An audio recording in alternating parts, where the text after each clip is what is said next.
Hey there, everyone, and welcome back to Utility Sports. With the big-time trade of Orlando Brown to the Kansas City Chiefs, I figured it would be a good time to do a team mock draft here for the Baltimore Ravens. Remember, we're within 1 week of the 2021 NFL Draft, so make sure you're subscribed so you don't miss out on any of the content we will be pushing out over the next week and a half or so, covering all NFL Draft coverage. We'll be doing a live stream. We want you to be a part of it. Do a lot of great collaborative stuff with our community here at Utility Sports. So it'd be awesome to have you guys in there. And the Ravens picked up a ton of assets in that trade with the Kansas City Chiefs.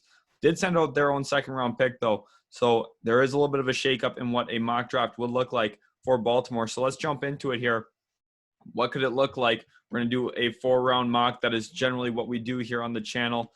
It is the most sensible thing. After round 4, it gets a little bit harder to predict who will really be on the board or not at that point. So having just the first 4 rounds is a little bit more doable. It's a little bit more manageable, a little bit more predictable to get an accurate mock draft for you guys.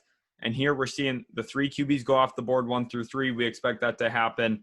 The key team to watch will be Atlanta. Will they move down?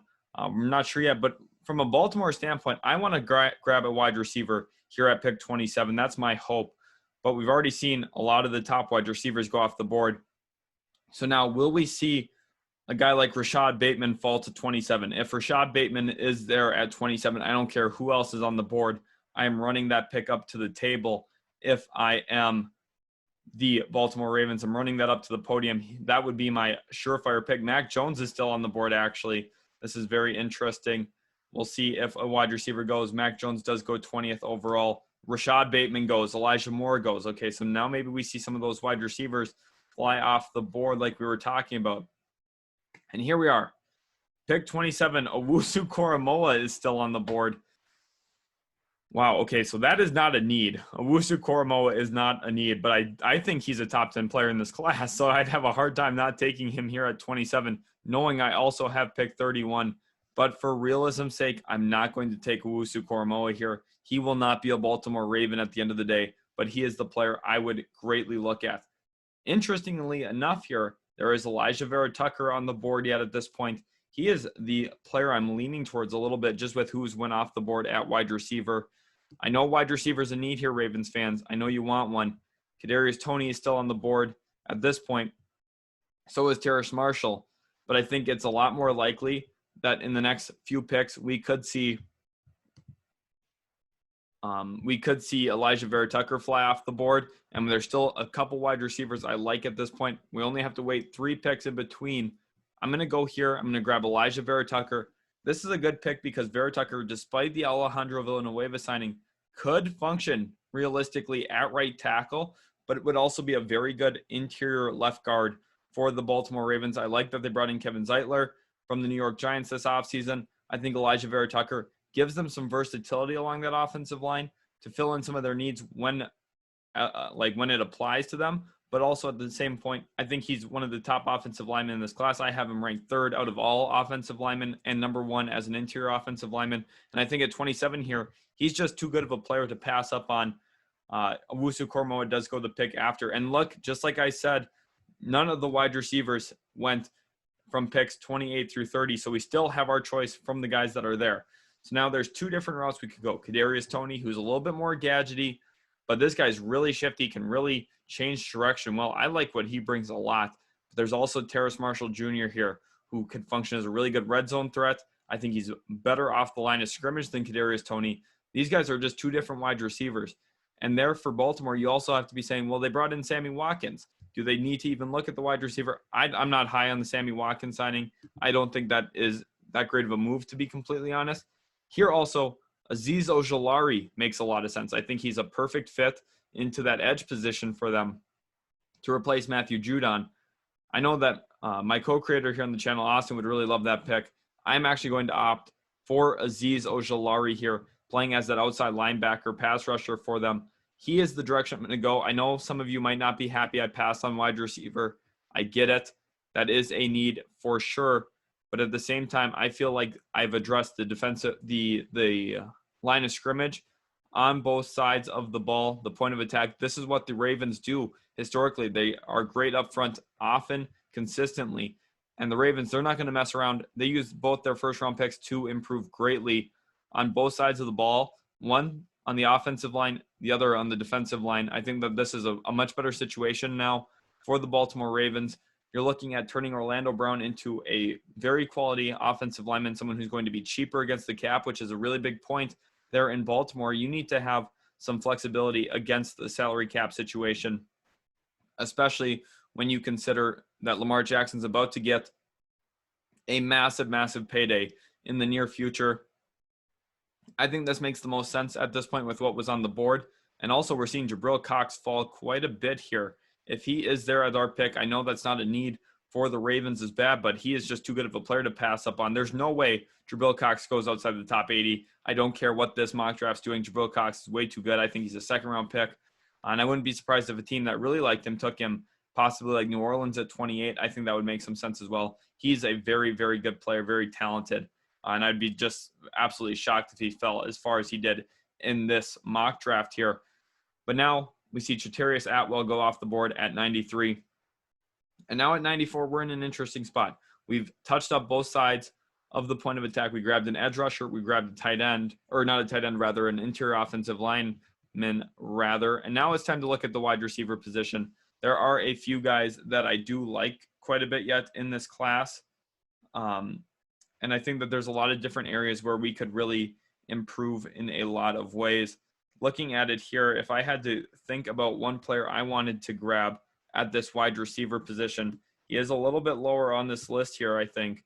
Let's see if I can even find him. Sometimes these websites do not have all the players, but it is Jalen Darden. I know he's ranked 194. If you guys haven't watched Jalen Darden yet, you need to. You need to watch him, and he's going to be very electric in the NFL. With him being ranked that low, I know I can wait a little bit on him. So let's go look at some other positions. I think safety could be an interesting one to look at.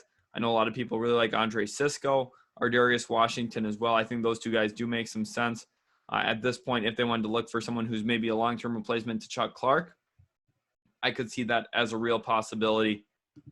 Tight end position, that's been thinned out. We've seen a lot of guys go. We could look at the running back position. I know that they grabbed one last year. Kenneth Gainwell would be a nice pass catching back for them. Also, it's never too soon to look at cornerback there in Baltimore. I know they've got some really, really good ones already, but they like to have that rotation ready to go. And at this point, there is just a lot of different options this team could go. There's not a lot of weaknesses on this team. It kind of makes it hard to do mock drafts for these guys. Honestly, looking at what they really are as a team, it's hard to look and say, hey, they have a need here. They need to improve in this area. At this point, I'm just going to opt for Seth Williams out of Auburn. I think that he could be a solid wide receiver on the outside in the NFL, and I think that he's a player that maybe the Ravens try to develop. Now, the interesting thing is they've already got a few guys that they're trying to develop at wide receiver. Devin Duvernay, for example, he's an example of one player that they're trying to work on already at this point. They've just got an interesting situation ahead of them where they could just go with whoever they like at this point, honestly. Maybe draft for some potential. At this point, I do think I am going to look at the safety position and opt for Andre Sisco here at 104. I think that he's going to be coming into the NFL and provide some nice play.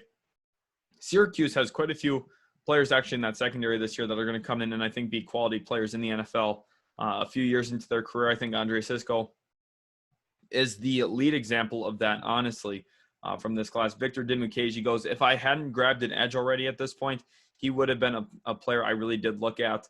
I would have loved to bring in Victor Dimukeji. I think he would have been a great fit as an outside edge rusher for the Baltimore Ravens, but already having grabbed Azeez Ojulari, I didn't feel like it was as much of a need. Let's take a look real quick at our picks as well, who we've already grabbed at this point. And I'm feeling pretty good about this draft. Elijah Vera Tucker, Azeez Ojulari. This Orlando Brown trade has really opened up avenues for the Baltimore Ravens to improve this football team in a variety of ways. And we have our final pick of the fourth round coming up here at pick 130. And I know exactly which player I want to go with here. I don't care where he's ranked. I don't care. You guys need to watch him if you haven't yet. And that is Jalen Darden. He is an absolute beast. I think he's going to be a very good player in the NFL, actually. And I think that he's someone who's been very undervalued. He's the all-time leading receiver for the University of North Texas, the Mean Green there. And this guy changes direction better than any player I've ever seen. I'm going to be completely honest. I think he changes direction better than Tyreek Hill. He's an absolute menace. He's got great speed, great acceleration. He's very athletic. Now the questions are, what is he going to be as a route runner? He's a little undersized. I get it all. But at the end of the day, the Ravens need players who are going to be playmakers once they get the ball in their hand, and wide receiver is a big-time position of need. Why not go out, get someone who's been an absolute baller his entire college career, grab him here now at 130 and 131. And actually, sorry, we did have another pick at 136 that I did not see earlier when I was looking through here. What other position of needs could there be for this football team? Quarterback, just not somewhere we're going to look. Obviously, we got Lamar Jackson. Running back position, I just don't think this is a real need. Chuba Hubbard could be an interesting player based off value. He would have gone much higher had he had a different result from this past season. However, he is going to fall a little bit in this year's draft. He would be an interesting grab, but I know they got Gus Edwards, grabbed J.K. Dobbins last year, not necessarily a real position of need. Maybe they could look at along the cornerback position.